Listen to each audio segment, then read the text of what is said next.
looking at kind of shifting gears on our education a little bit. We're going to be putting up a website, doing some other things, but that's the quick report out.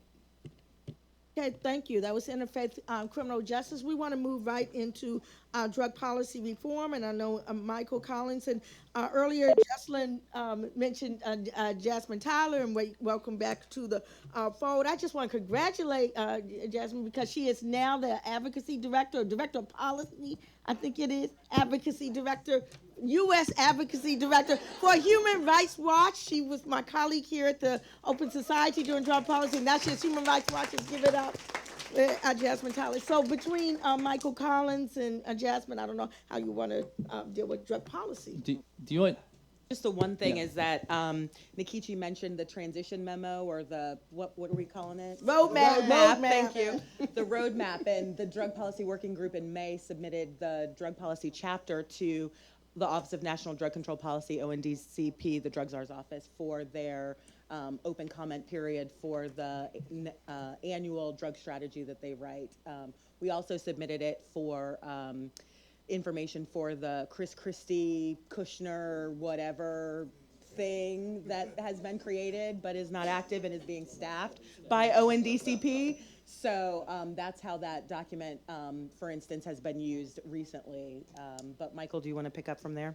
Yeah, so you might have some more to add on ONDCP. It's been a funny few months because they nominated the drug czar, and then they put out a sort of preliminary version of the budget that was almost completely defunding the drug czar's office, and then they reinstated the drug czar's office, and now there's then the drug czar nominee withdrew his name, and so there's currently no. It's as career staff is currently acting drug czar. Yes, so and has no interest in, I think, being the political drug czar. So I would expect that at some point they will nominate someone else for the drug czar's job.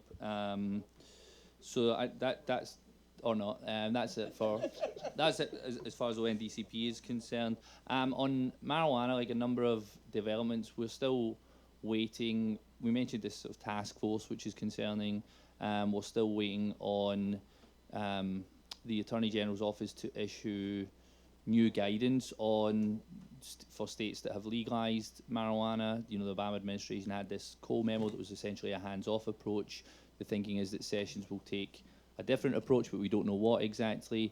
And then medical marijuana, which a lot of people thought was kind of relatively safe, given that we have like 30 states now that have legalized medical marijuana. But just in the last month or two developments, one was that there's an amendment that's been passed to protect states from federal interference from medical marijuana called the Rohrabacher-Farr Amendment. When Trump signed the most recent version of the budget, he issued a signing statement essentially saying, we don't have to adhere to that amendment, and that was concerning.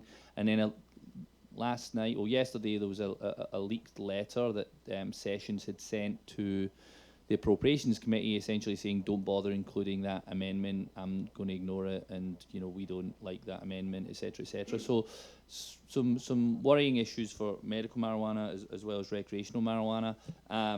More bad news.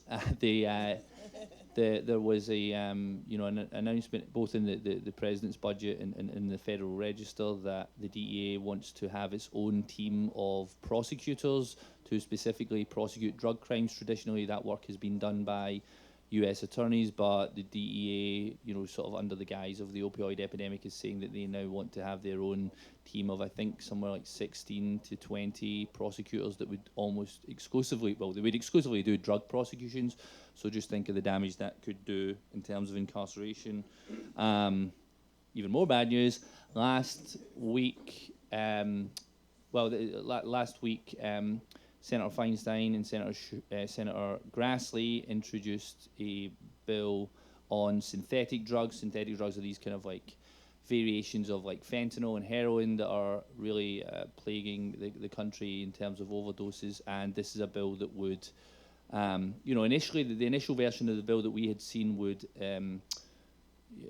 had a new mandatory in there and lots of additional penalties. It's somewhat scaled back, but it's still very troubling. Still puts all these new synthetic drugs essentially in this gives them additional criminal penalties, as well as giving perhaps most worryingly, giving Attorney General Jeff Sessions the ability to decide what drugs should receive these penalties. So a lot of latitude there.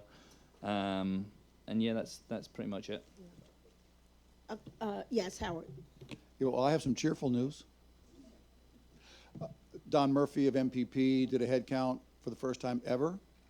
A majority of the members of the House of Representatives would vote to employ the 10th Amendment to end the federal prohibition of marijuana. That's a first. Then more bad news. I passed out to all 535 offices, plus 2 contacts in the White House 2 months ago, the Swiss program for medication-assisted treatment, which is highly regarded, highly successful, saves lives, et cetera. Essentially 0 response from anybody in the Congress or the White House. Okay, and on that note, we're going to move to reentry.